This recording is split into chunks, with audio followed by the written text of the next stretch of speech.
तीन कर्जे सबके ऊपर। जिसने भी जन्म लिया कर्जा लेकर के जन्म लेता है। जन्म हुआ तो तीन कर्जे हो गए। कौन कौन से? देव ऋण, ऋषि ऋण और पितृ ऋण। तीन प्रकार के कर्जे प्रत्येक मनुष्य के ऊपर रहते हैं। देवताओं का कौन सा ऋण है? देवताओं का ऋण ऐसा है, आप घर में लाइट जलाते हो ना, लाइट जलाते हो? नहीं जलाते? यहाँ लाइट नहीं लगती, बोलो ना। हाँ, घर में लाइट जलाते हो तो उसका आपको बिल भरना पड़ता है। भरना पड़ता है कि नहीं?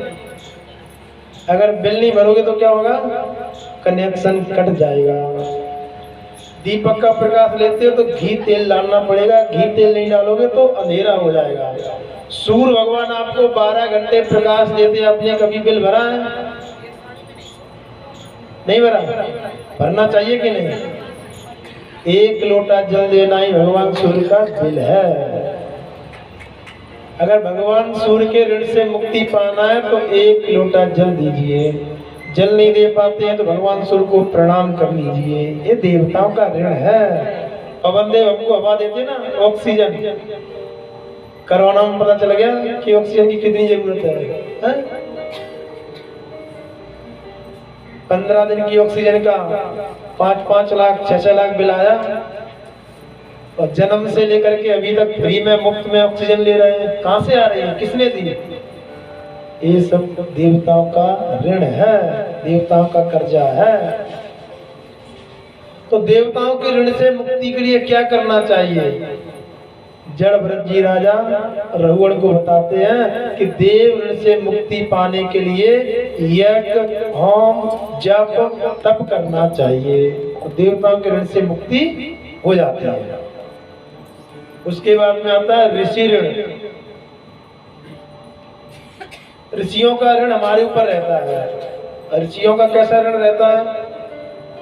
जो आप कथा सुन रहे हो ना, अगर बड़े बड़े ऋषि, वेद व्यास जी जैसे ऋषि एक एक बेर को खा करके भूखे रह करके और इन ग्रंथों को नहीं लिखते तो आज हमको यह कथा सुनने के लिए नहीं मिलती। बहुत मेहनत की है इन्होंने। व्यास जी चाहते थे, गोपदाचार्य जी चाहते थे कि ब्रह्म विद्या मृत्युलोक में आ जाए। तो उनको किसी आचार्य ने बताया कि ब्रह्म विद्या प्रेत दे सकता है। तो ब्रह्म विद्या पाने के लिए गोपदाचार्य जी प्रेत की उपासना की। और प्रेत ने कहा, अमावस्या की रात्रि में ठीक 12 बजे आप अकेले आ जाना, ब्रह्म विद्या दे देंगे। अमावस्या की रात्रि में पीपल के वृक्ष पर रात्रि के 12 बजे गोपदाचार्य जी पहुंच गए। प्रेत ने ब्रह्म विद्या दी। अब लिखने के लिए कुछ नहीं था तो क्या करें? अपनी जंगा को चीरा और पीपल की डंडी को कलम बनाया। पीपल के पत्तों पर लिखते गए। 7000 श्लोक थे। एक श्लोक का पहला अक्षर पीपल के पत्ते पे लिख लेते हैं। ऐसे उन्हें पीपल के पत्तों पर लिख करके उसकी पोटली बना करके सो गए। रात्रि में लिखाई की, सो गए।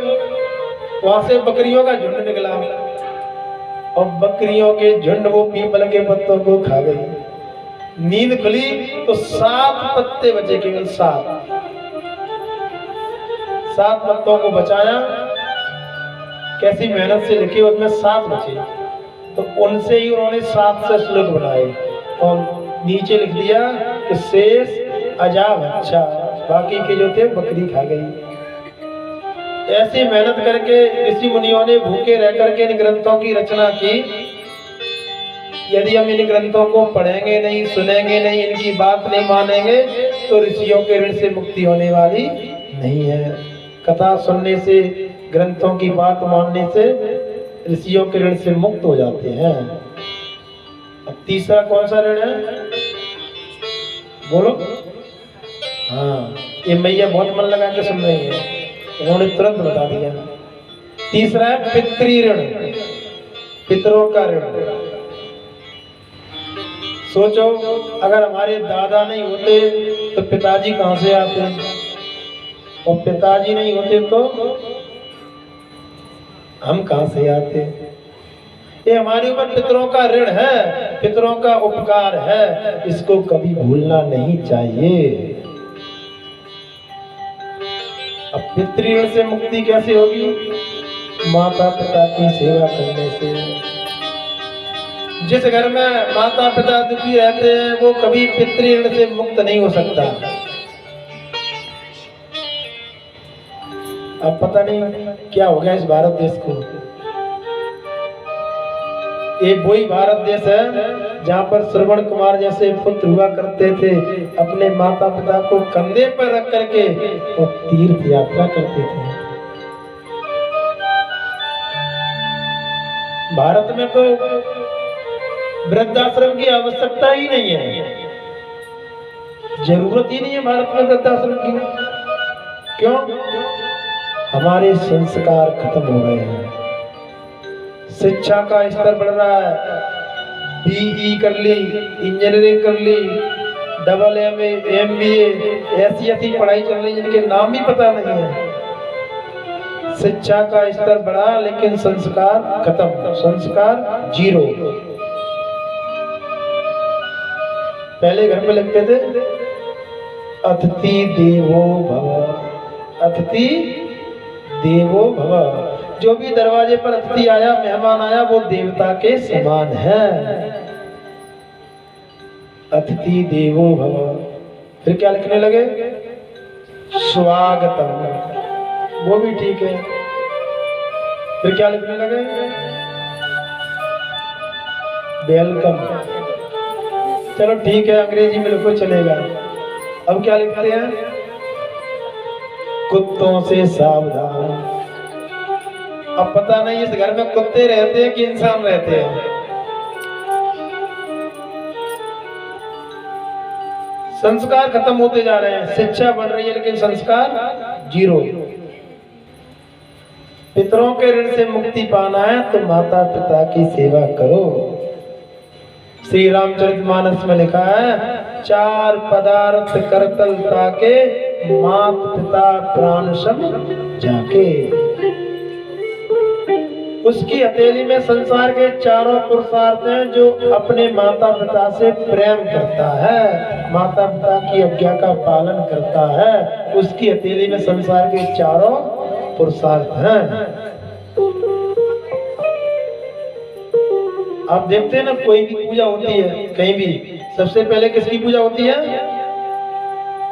बोलो बोलो,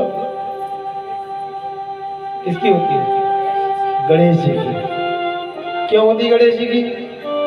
सभी देवता पृथ्वी की परिक्रमा करने के लिए दौड़े दौड़े गए और गणेश जी ने क्या किया? अपने माता पिता की परिक्रमा की। सीखो, समझ लो। अगर आप चाहते हैं कि हर जगह आपको सम्मान मिले, हर जगह आपकी प्रशंसा हो, हर जगह आपका सम्मान हो, तो आप भी अपने माता पिता का सम्मान करें, माता पिता की सेवा करें, तभी आपको सम्मान मिलेगा, अन्यथा मिलने वाला नहीं है। अब क्या मतलब है? जो सेवा करने लायक है वो तो घर पे है, और जिनकी सेवा होनी वो बेचारे यहाँ बैठे हैं। इसलिए कहते हैं कि कथाओं में बच्चों को भी लेकर के आना चाहिए, तभी उनके अंदर संस्कार पड़ेंगे। पूरे परिवार के साथ आना चाहिए कथाओं में। फिल्म देखते जाते ना, सिनेमा, मेला देखने, तो बच्चों के साथ पूरे परिवार के साथ जाते बिगड़ने के लिए। बिगड़ने के लिए परिवार के साथ जाते हो और संभलने के लिए अकेले आ जाते हो। कैसे सुधरोगे? बच्चों के अंदर संस्कार तभी आएंगे जब भगवान की कथा उनको सुनाई जाए। उनको पता तो चले कि ध्रुव कौन थे, पता तो चले कि प्रहलाद कौन थे। अगर पितरों के ऋण से मुक्ति पाना है तो माता पिता की सेवा करो। जिस घर में माता पिता की सेवा नहीं होती है, जिस घर में माता पिता दुखी रहते हैं, उस घर पर देवता कभी भी प्रसन्न नहीं होते हैं। देवता कौन है? मातृदेवो भव, पितृदेवो भव। माता पिता का पालन तो करते नहीं है। 50,000, 60,000, 1,00,000, 1,50,000, 2,50,000 पता नहीं कितनी कितनी वैरायटी के जो कुत्ते आते हैं ना, इतने महंगे महंगे, उनको गोदी में दिए घूमते हैं। जिसके पास में जितना महंगा कुत्ता और उसको ही ज्यादा महान समझा जाता है। माता पिता की सेवा करो। जिस घर में कुत्ता रहता है उस घर में कभी देवता नहीं आते हैं, देवता चले जाते हैं उस घर को छोड़ करके।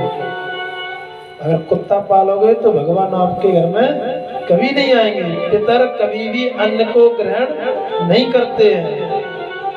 कुत्ता पालो लेकिन घर से बाहर, घर के अंदर नहीं।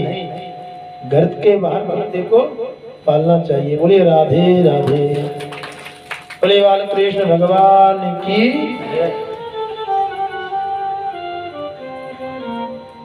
देव ऋण, ऋषि ऋण और पितृ ऋण।